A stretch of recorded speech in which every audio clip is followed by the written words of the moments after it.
Je vais laisser Neil, vas-y, parce qu'il sait qu'il a des trucs à dire là-dessus et je rebondirai. Ah, tu veux Cook, Neil?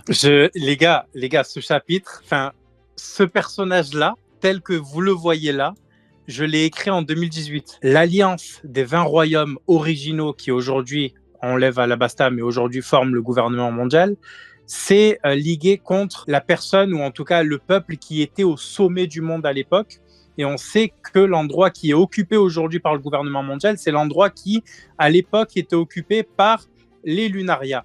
Et j'avais dit, pour moi, Im est la représentation même de la trahison qui a eu lieu ce jour-là, enfin ce siècle-là. Et c'est potentiellement un Lunaria qui s'est arraché les ailes. Et là, on voit le chara-design, frère, cheveux blancs, peau sombre, potentiellement rouge, mais en tout cas peau sombre. Pour moi, on est très clairement là-dessus. Ymir et de Lucifer. Là, on voit, quand on voit le chara-design, on voit qu'il y a un serpent, donc le serpent du fruit de l'arbre défendu. On voit également que, alors ça c'est ultra important dans la symbolique, même si c'est le toit du château, il est sur une pyramide, il est debout sur une pyramide. Il y a tout un tas de signalétiques qui ont été utilisés dans ce chara-design là, les flammes, etc. Ça fait très kami japonais. Pareil, l'espèce de cercle que les éveils de Zoan ont, il l'a d'une autre manière, ça fait aussi très très kami japonais. Le diable sur sa version biblique de Lucifer, sur le serpent ancien avec le fruit défendu, tout est trop réussi dans ce personnage-là. Tu disais le chara-design en mode oui, c'est un peu, comment dire, c'est à côté, tu vois, c'est un autre sujet. Non, moi je trouve que c'est le même sujet. Non, je disais que... énormément de choses. Non, je disais que pour moi, si quelqu'un me dit qu'il en a rien à foutre des origines d'Imu, mais que pour lui, il veut simplement un perso avec du flow, pour moi, je comprends. Mais évidemment qu'au contraire, le chara-design peut nous permettre de théoriser les origines du mec, évidemment. Totalement lié. Et oui, mais la tu vois maladie l'œil mentale. sur la main, là. Oui, on dirait un truc dans Yu-Gi-Oh! Oui, dans Yu-Gi-Oh!, dans Umbrella Academy et dans Zelda. Donc c'est un truc qui revient souvent, les Sheikah, je crois, qui ont ce symbole-là. Mais c'est un truc qui revient souvent dans les fictions. L'œil d'Horus, exactement, on dit dans le chat aussi, c'est utilisé dans... Ouais, moi j'avais directement une ref égyptienne, ouais, tout à fait, ouais. Bah oui, l'œil et la pyramide, c'était les premiers maçons égyptiens, quoi. Tout à fait. Qui ont donné naissance à des mythes, comment on dit, les mythes modernes, là, c'est comme des creepypasta, mais avec les civilisations secrètes, pas les civilisations, les sociétés secrètes, qui sont très souvent utilisées, et là, Oda utilise toutes les symboliques. Alors, ok, il n'y a pas la fourche, il y a une autre arme à la place, mais en tout cas, tout le reste est là, quoi. Tu as Cook. Bon, bah écoute, Aligato, so much. Neil, merci pour d'avoir cooké. Sony, ton avis du coup, chara-design? Au niveau chara-design, c'est le diable, tout simplement. Ce qui est intéressant, ce qui est marrant, c'est que sans aller aussi loin que ce qu'avait pu pré-shot Neil, quand il y a eu Sabo qui était face au cauchemar de Marie-Joie, on s'est tous dit, en fait, c'est le diable qui vit là. Bon, c'était ça. Et ce qui est marrant, c'est qu'au final, c'est assumé par Oda et il n'est pas allé à contre-courant de ça. Et ça, j'aime bien, tu vois, tu vois la queue du diable, tu vois les cornes du diable, tu as vraiment les caractéristiques du malin. Je sais pas si sa peau, elle est rouge ou pas. Il y a Légion, la plus... En gros, tu fais très bien de dire... de citer toutes ces refs-là, mais par exemple, les Chevaliers Divins ou le Gorosei dépendent des pouvoirs de Imu. Donc, il y a Légion aussi qui est très clairement représenté là, parmi d'autres démons, mais lui aussi, quoi. Exactement. Ok. Du coup, vas-y, conclue. Ouais. Tu dois avoir plein de refs. T'as les yeux là, t'as les yeux un peu partout. Enfin, il y a forcément des refs. T'as plein de symboles et j'aime bien que Oda ait poussé le truc, en sachant que finalement, on n'a toujours pas vu la vraie tête de Imu. On sait pas vraiment à quoi ressemble Imu en tant que tel, parce que ça, c'est sa forme hybride. Je sais pas à quoi ressemble pour l'instant Imu sans cap. Ce sera intéressant de le savoir, de le voir. Et j'attends aussi une autre forme qui va être incroyable. J'ai pas de doute là-dessus. Et oui, la forme complète. C'est la forme qu'a vu Sabo. Et oui. Et oui, bah oui. Ah ouais. Celle-ci, à mon avis, elle va être aussi effrayante au possible. Et d'ailleurs, et oui. Et ça va cook fort. Ça oui. va cook fort. Et même, de toute façon, il y a aussi l'effet, il faut en parler, il est possédé. En fait, et là, il faut vraiment en parler. C'est pas pour Vanemio que ça n'a rien à voir, vraiment. C'est juste faire un lien avec ce qu'a dit Uken juste avant. Pour moi, le personnage de Mu, un HDR de psychopathe, et pour autant, son arme actuellement, ça reste encore un autre personnage qui a un HDR totalement démesuré, tout comme Shanks. Et sa lame n'est toujours pas noire. Et là, encore une fois, on parle d'un personnage extrêmement puissant. Qu'on aime ou qu'on n'aime pas le chara-design, Imu est un monstre de puissance. Rien que son arrivée, elle est mythique, enfin, elle est incroyable. Ça peut pas être une merde. Et c'est un combattant. Il vient épée à la main, il vient HDR debout, forme hybride. C'est un guerrier. Imu est un guerrier. Et c'est un guerrier qui ne possède toujours pas de l'âme noire. Et c'est vraiment le lore des épices. Dans One Piece, c'était vraiment le truc où tout le monde s'en bat les... Aucun rapport avec Mihawk, là, le but, c'est pas de Oui, dessus. oui, évidemment. Mais c'est Aucun juste, rapport. On parle d'épée, on parle d'épéisme, mais aucun rapport avec Mihawk, évidemment. C'est Ah, évidemment. voilà, exactement. Évidemment. Exactement. Évidemment. Et, Bah, moi, Après, moi, Nio, non, moi, J'ai je fait le le dis tour. totalement. Oui, oui, je parle d'épée, je parle d'épéiste. C'est totalement en lien avec Mihawk, si. Ah Évidemment, non, vu mais que justement, vu Rio, que Imu tranche des photos et que Imu a une épée, on me dit que quand tu as une épée et que tu tranches, t'es épéiste, donc Mihawk est plus fort que toi. Est-ce que Mihawk est plus fort que Imu? C'est la question, elle est pas, c'est une question fermée, c'est oui ou non, il n'y a pas de oui ou non. Si tu me dis oui, t'es un fou furieux, on va t'envoyer un pack de 8-6 gratuitement. Je m'engage à financer tout un tas de packs de 8-6 pour vous. Si tu me dis non, t'arrêtes de nous emmerder avec Shanks, avec des mecs comme lui qui n'ont rien à voir en comparaison avec ce clown, tout simplement. Juste, rapidement, vu que tu as parlé de Sabo, tu as dit ouais, la forme complète. Mais en vrai de vrai, Oui. dans la fresque, tu sais, on voit une forme complète de Imu avec des ailes et tout. Moi, je me dis qu'il y a un monde où en fait, tu as Imu qui a une forme encore beaucoup plus grande que la forme que Imu a utilisée contre Sabo. Pouvoir fruit du démon, on peut totalement avoir un Zoan qui n'a pas deux formes ou trois, plusieurs. Hein. On peut avoir une forme beaucoup plus grande. Tout est possible avec le diable, parce qu'on parle d'un fruit particulier, peut-être même le fruit un originel. soleil dans sa main. Ouais, juste, Uken, le côté chara-design un petit peu, c'est quoi ton avis? On va essayer de pas trop de se concentrer sur les sujets. Alors, moi, au niveau du chara-design, moi, je vais pas aller dans de grandes analyses, je vais pas aller... C'est juste un flow de ouf. Pour moi, si tu me dis que ça, c'est un ennemi final d'un grand manga, bah, je me dis, l'ennemi, il a l'air super fort, l'ennemi, il est réussi. C'est le chara-design, c'est 10 sur 10. C'est un ennemi final. Après, est-ce que ça le sera réellement ou ce sera Barbe Noire ou quoi, je sais pas, je m'en fous. Mais Non, là, à l'heure actuelle, arrête. Là, à l'heure actuelle, le roi du monde, c'est Imu qui est censé être l'ennemi final. Et au niveau du chara-design, bah, c'est un 10 sur 10. Ça pourrait être, en fait, ça pourrait être le chara-design de n'importe quel ennemi dans n'importe quel manga. Vous voyez tous les shonen qui existent, alors je vous parle vraiment les shonen avec des pouvoirs et tout.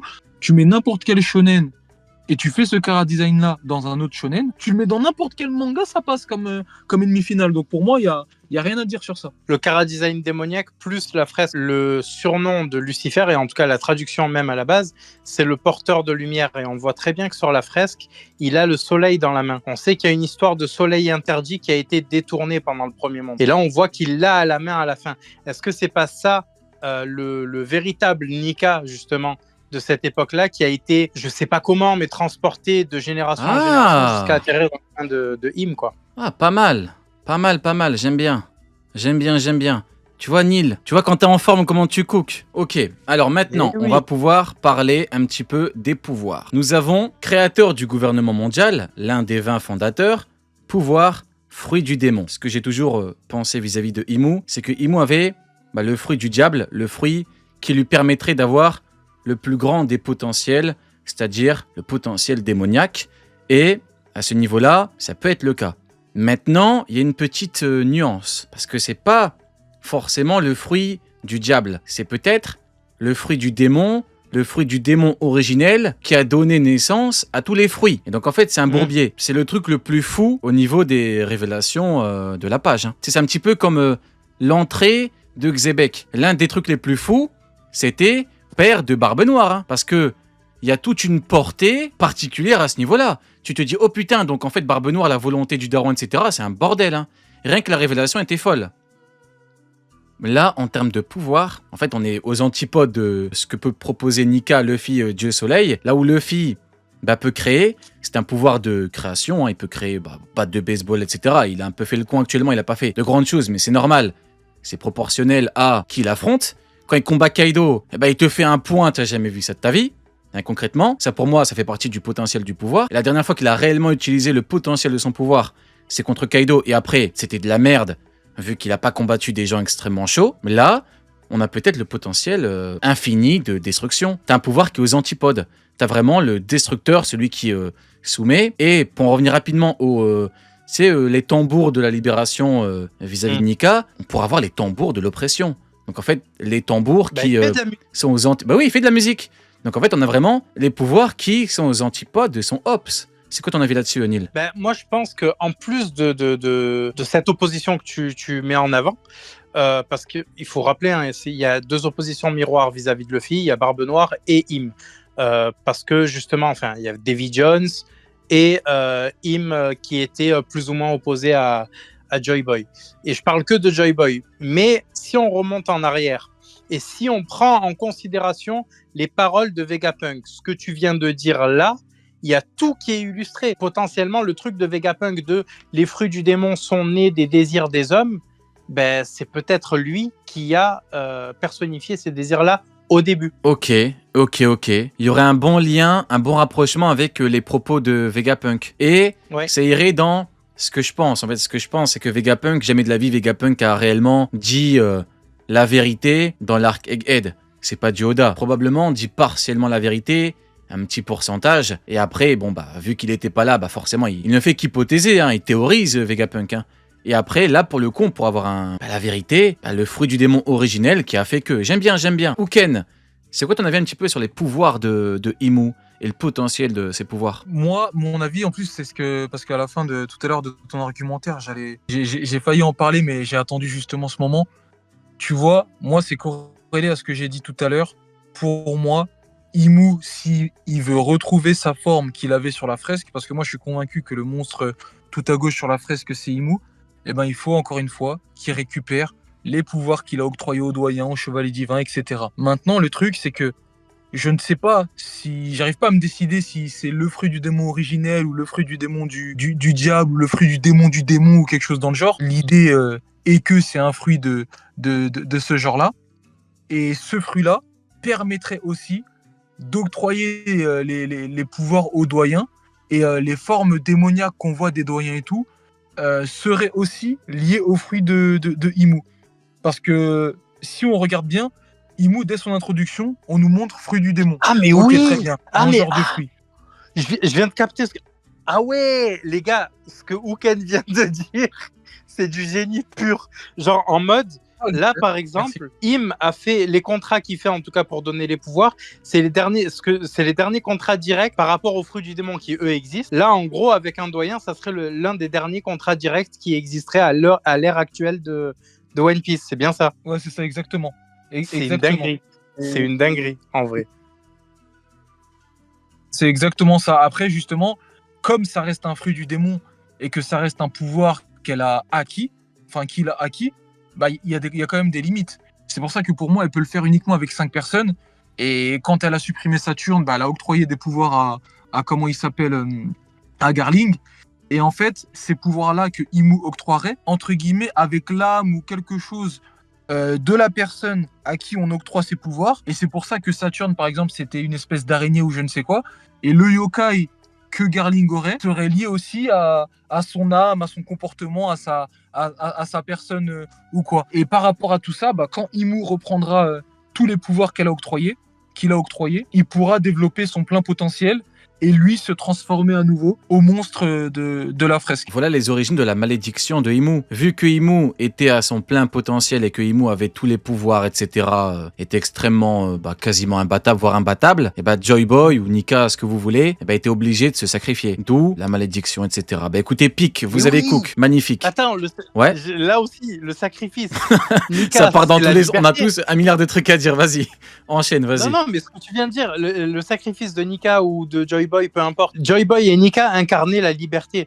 Donc si tu brises les pactes qui ont été faits entre Im et ses pactisans, du coup tu leur rends leur liberté. Donc potentiellement le premier pouvoir à s'être opposé à Im, ça a été ça. Juste, je rebondis une dernière fois sur ce qu'a dit Uken, mais il y a encore un truc qui va dans ton sens, c'est que les fruits du démon des chevaliers divins ont été présentés, pas les fruits des démons du gros Sei.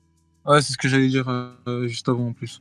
Écoutez, Pic. Sony, c'est quoi ton avis un petit peu sur les pouvoirs et Le fruit du malin. Là où il y a quand même des contradictions un peu, il y a des choses à éclaircir, c'est que si jamais c'est le premier fruit du démon et que derrière elle a pactisé et elle a offert en fait aux hommes la réalisation avec une contrepartie de réaliser leurs rêves, il y a des rêves qui sont en contradiction totale avec le diable. Pourquoi est-ce que Mu aurait offert le dieu soleil en démon? Ça n'a pas trop de sens pour moi. Mais quand tu parlais de Vega, moi ça me fait penser à ce que je disais là. C'est que pour moi en fait on va avoir, et ça du coup je suis content parce que si j'ai vraiment le fruit du démon c'est que j'ai vu juste, c'est qu'on va avoir des explications réellement sur les fruits du démon à partir de maintenant. Parce qu'Oda a commencé là à recentrer son œuvre sur les éléments importants. Le premier élément qui est important, c'était les armes antiques. Ça y est, on est dedans pleinement. Et maintenant, c'est sur les fruits du démon. Mais et tu penses que ça va aller a très commencé vite? avec. Bah, je pense que ça a commencé avec Ed officiellement, avec Hmm. la première définition des fruits du démon. Mais même, moi, je pense que c'est une définition très succincte, comme tu l'as dit, Rio, très bref. C'est pas du tout ça uniquement les fruits du démon. Il n'y a pas que ça. Et surtout, on a une information, c'est qu'un fruit du démon a pu être créé scientifiquement, 100% scientifiquement, parce que Vega, lui, pensait avoir raté le fruit du démon de Momo, sauf qu'en fait, il dit qu'il l'a raté à cause de la couleur.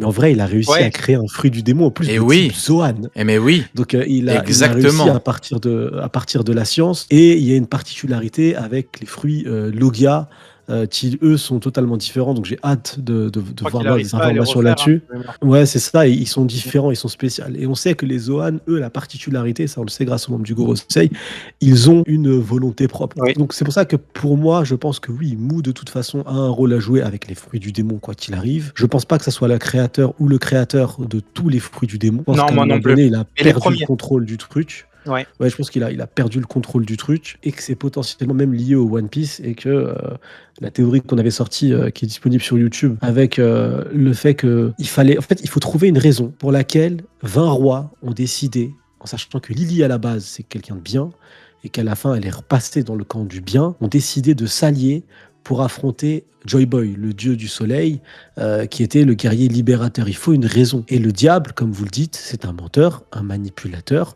Il a forcément manipulé les 20 rois et il a forcément manipulé Lily dans le lot jusqu'à ce qu'elle comprenne la réalité et qu'elle devienne une die. Et moi, je pense que potentiellement, c'est le fait que les hommes ont réussi petit à petit à avoir une liberté absolue, peut-être liée à un artefact, un trésor qui a été trouvé par l'ancien Joy Boy, un trésor qui venait du premier monde et qui transformer les rêves en réalité des hommes. T'imagines des nations où il y a des peuples où t'as un mec qui devient le feu, l'autre qui devient et ça part en fait il offre une liberté totale et que tu dois arrêter parce que un monde doit quand même avoir, tu dois quand même légiférer un monde, il faut avoir un contrôle de ce monde et que potentiellement les 20 rois se sont alliés parce que chaque liberté forcément il y a le fameux discours, c'est la liberté oui mais la liberté à quel prix? Et là avec la volonté 20 volontés, c'est compliqué à coordonner ensemble. Donc pour moi, les fruits du démon en tant que tel, j'ai trop hâte de le voir. Je pense que le fait que Vega a réussi à créer les fruits du démon font que c'est scientifique. Faut pas oublier aussi que dans la construction du nouveau monde,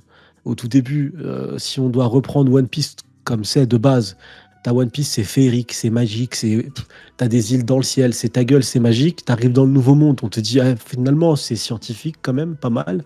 Et Vega est capable de recréer un fruit du démon. Il y a la famille Vinsmoke qui a réussi à créer le lignage humain et créer des êtres humains, des êtres vivants. Et donc du coup, avec les clones là, et donc petit à petit la science prend un poids très important. Et là, faut pas oublier qu'il y a un cœur mécanique qui font des expériences sur des enfants, sur des nouveau-nés dans l'utérus de leur mère directement. Et potentiellement, tout ça, même la forme démoniaque entre guillemets de Nerona Imu, viendrait d'une expérience scientifique qui daterait du premier monde ou du second monde. Donc c'est pour ça que sur Nerona Imu et le fruit originel, j'aime beaucoup l'idée. Mais ce qui est sûr, c'est qu'il n'a pas le contrôle de tous les fruits et il n'est pas la source de tous les fruits parce que c'est antinomique total de créer finalement, je vais t'offrir Dieu du soleil Nika, prends, ça n'a pas de sens. Donc il faut pas oublier qu'il y a un truc sur le chara design de Imu, et j'arrêterai là-dessus parce que j'ai beaucoup débité, mais sur sa cape, il y a le signe Exactement. signe que possède, et c'est clairement le signe de son clan. Parce qu'en fait, le rêve est libérateur dans One Piece. C'est la passion et les rêves sont comme le temps, rien ne peut les arrêter. En principe, tant qu'il y aura des hommes prêts à donner un sens en mot liberté. C'est ce qui construit l'œuvre. Non, mais c'est- Il est c'est malade. ce qui- J'ai cru que t'en accéléré. Il est fou. Non, mais c'est- Ouais, Eminem. Oh, il va fermer sa grande gueule, Eminem, ou quoi? Il est fou. Vas-y. Il est passé. c'est ce qui Mais construit il l'œuvre. est malade comme il a débité. sais. Vas-y. C'est Il ce est qui- fou. Non, les rêves dans One Piece, c'est ce qui construit l'œuvre en fait. Et Luffy, il a un rêve qui libère les gens, qui libère. Il est libérateur son rêve. Il y a des rêves libérateurs. Et ce qui est intéressant, c'est que le rêve de Mou l'a emprisonné en fait. Et c'est son rêve à lui qui est destructeur. Et potentiellement, Mou, quand on verra le flashback du siècle oublié, ou qu'on aura plus d'informations dessus, on verra qu'il avait un rêve à la base qui était louable, mais qui s'est fait dévorer par son rêve. Faut pas me prendre pour un forceur ou quoi. Mais je suis obligé d'en parler, je suis obligé d'y penser. Mais qui dit utilisateur de fruits du démon parle des ténèbres. Ah ouais, mais toi, Le t'es trop dans diable, l'agenda ouais. Barbe Noire. Mais t'as raison. Ah Vas-y. frérot, c'est Barbe Continue Noire, dans il a l'agenda, pas t'as choisi raison. En Mais vrai, t'as il a raison, Ouken, mais Ouais. Ouken, mais t'as mille fois raison. Barbe Noire n'a pas choisi ce fruit du démon au hasard. Parce que le prochain antagoniste que Luffy va affronter, c'est Barbe Noire. Et Barbe Noire, il représente quoi? Il représente les fruits du démon. Oui. C'est lui qui est à la recherche des fruits du démon. C'est lui qui avait le secret avec Barbe Blanche de comment réussir à avoir deux pouvoirs. C'est lui qui est à la base. Et Oda, il nous explique rapidement que Barbe Noire, c'est des choses sur les fruits du démon. En 1179 chapitres, il nous a jamais expliqué ce qu'il en faisait, comment il faisait et tout. Mais C'est parce que le justement, prochain arc, là, c'est Luffy Barbe Noire. Hein. C'est l'affrontement. C'est mais sûr. justement, Mm. comment tu vois la distillation des infos sur les fruits du démon? Est-ce que pour toi, ça va arriver très vite parce que Im est là? Ou est-ce qu'on va avoir un truc et dans le prochain arc? On va avoir des réponses petit à petit, et les réponses, les dernières réponses, on les aura de la bouche de Marshall D. Teach, et on le sait déjà, Marshall D. il tient ça de qui? Le clan de Davy D. Jones possédait le secret des fruits du démon en fait. Mm. Pourquoi je dis ça? Parce que Xebec savait pour les deux fruits du démon, s'il les avait, il contrôle le monde. Il le savait, il était à la recherche de ces fruits du démon. Et Xebec, il tient ça, il tient l'héritage des Davy D. Jones. C'est un héritage qui date de 800 ans. Ça veut dire que c'est son grand-père, son père qui lui a donné l'information. Et on sait que la maman de Barbe Noire, la femme de Teach, avait l'information sur elle. C'était pas une Davy D, elle s'était mariée à un Davy D, donc elle a hérité de cette info-là et elle a donné cette info à Barbe Noire. Et ce qui serait vraiment horrible, parce que ça semblait pas être quelqu'un de bien. Sa maman, je semblait qu'elle était. Je pense qu'elle a mis la haine dans le cœur de Barbe Noire. Ce qui serait vraiment horrible, c'est qu'à la base, Barbe Noire, il est normal, et que sa maman ait fait des expériences ou a fait en sorte que son fils soit capable de bouffer deux fruits du démon. En faisant, parce que là, on parle de cœur, en faisant des trucs horribles à son fils. Et potentiellement, ça, c'est une possibilité.